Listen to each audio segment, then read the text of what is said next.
Let's break down the latest news up next on Fantasy Baseball Today Express.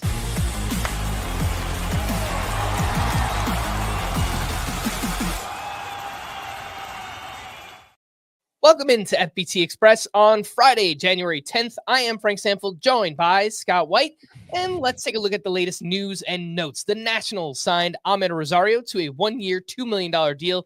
Feels like he's been around forever, still just 29 years old. Last year hit 280 with 3 home runs, 13 steals, a 686 OPS, and according to an article on MLB.com, they said Rosario could either start at third base or could just be a super utility player for the Nationals. Scott, what do you think happens here with Amed Rosario and Washington? I think whatever happens won't be of significance for fantasy. Yeah, they do have an opening at third base, at least until they decide that Brady House is ready. I don't think they'll be deciding that particularly soon because he wasn't that impressive in the minors last year. So they could go with Jose Tena, who I think has some ability, but he didn't really take to the role last year. Or they could go with Rosario, or they could go with some combination thereof, which I think is the most likely scenario.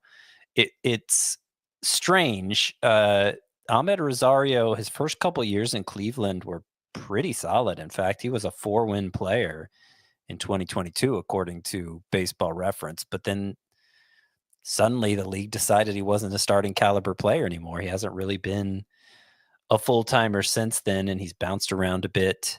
So I think he's kind of a non-entity for fantasy still. He might get more at-bats here than elsewhere, but not. I still don't think it'll be consistent enough to make him matter again.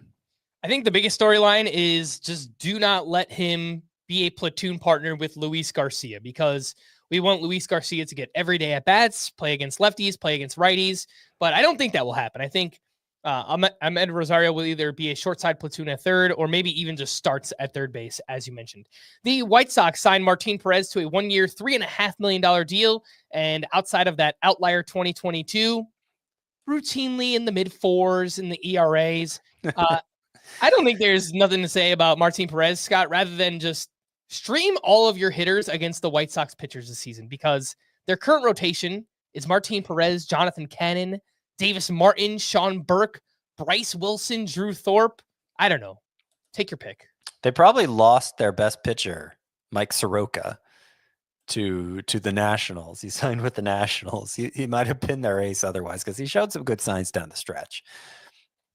Jonathan Cannon had moments last year, but it didn't make sense really why he performed like he did in those starts. Sean Burke was oddly good at the end of last season, but again, we're not talking about much of a pedigree there. Drew Thorpe has some prospect pedigree, but he looked terrible in his first go around the majors, and it's not clear that he has a good enough breaking ball to survive or a good enough fastball for that. It's really just the changeup. So yeah, it's a rough group.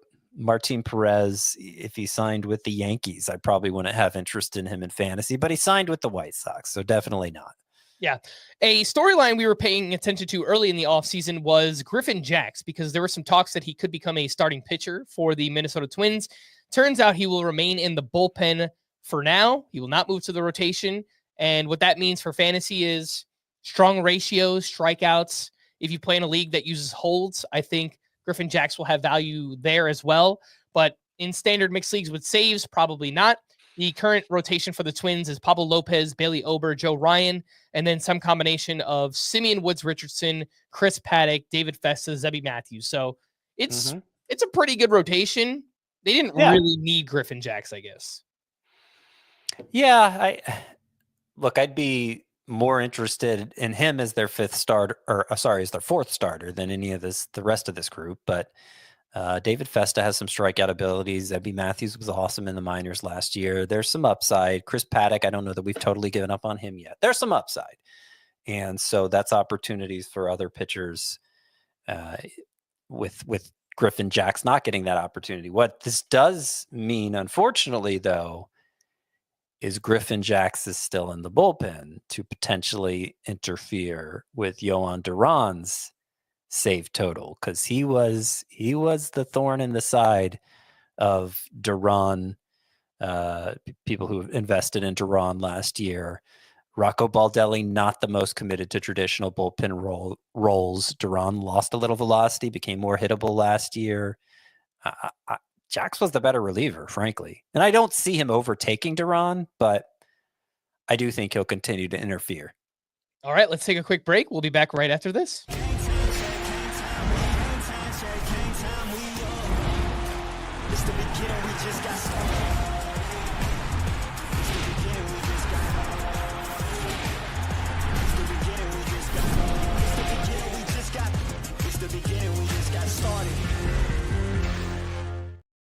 Welcome back in. This is FBT Express. We're going over the latest fantasy baseball news and notes. Braxton Garrett will miss all of 2025 after undergoing internal brace surgery back in December. The Marlins updated rotation: Sandy Alcantara, Ryan Weathers, Edward Cabrera, Max Meyer, and then one of Adam Major or Valente Bellozo. Ryan Weathers, Scott, apparently best shape of his life. I think he dropped 30 pounds this offseason. Could be kind of a sneaky play in deeper leagues.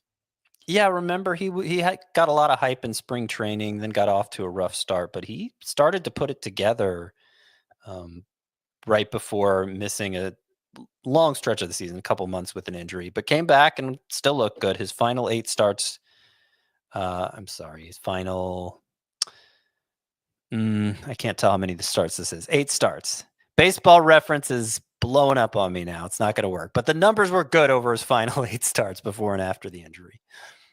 Liam Hendriks said Wednesday that he's been throwing bullpen sessions for a month and a half and is having a pretty normal offseason. He was limited to just 6 rehab appearances last year after making it back from Tommy John surgery. And right now, the Red Sox bullpen includes Hendriks, Aroldis Chapman, Justin Slayton. All 3 could be in the mix for saves right now. Scott, how do you see this bullpen kind of shaking out? Last 8 starts for Ryan Weathers, 2.80 ERA, 104 WHIP, more than a strikeout per inning. Okay, the Blue Jays bullpen you asked about, the Red Sox bullpen. I think Aroldis Chapman is more safely going to be a high leverage reliever than Hendriks, who's had a lot coming. He's coming back from a lot. And he's in his late 30s now, and I think anybody drafting him for saves is in for a rude awakening. I also think it's possible the Red Sox don't have their closer on the roster yet because there's a lot of high leverage relievers on the market still. Yeah, there have been some whispers about the Red Sox looking into Tanner Scott, so that could be a possibility. And one other rumor we have here, the Blue Jays have had contract talks with Kenley Jansen, and that would be a solid landing spot for Jansen just because he would very clearly be the closer, but I'm also just assuming he will only sign somewhere where he is the closer anyway. So yeah, probably. And currently Chad Green's the favorite to close for the Blue Jays. So that's who would lose value if Jansen did sign there. For more extensive fantasy baseball coverage, listen to our full-length podcast, Fantasy Baseball Today, on Spotify, Apple Podcasts, or anywhere else podcasts are found. Thanks for listening to Fantasy Baseball Today Express, and we will be back again tomorrow. Bye-bye.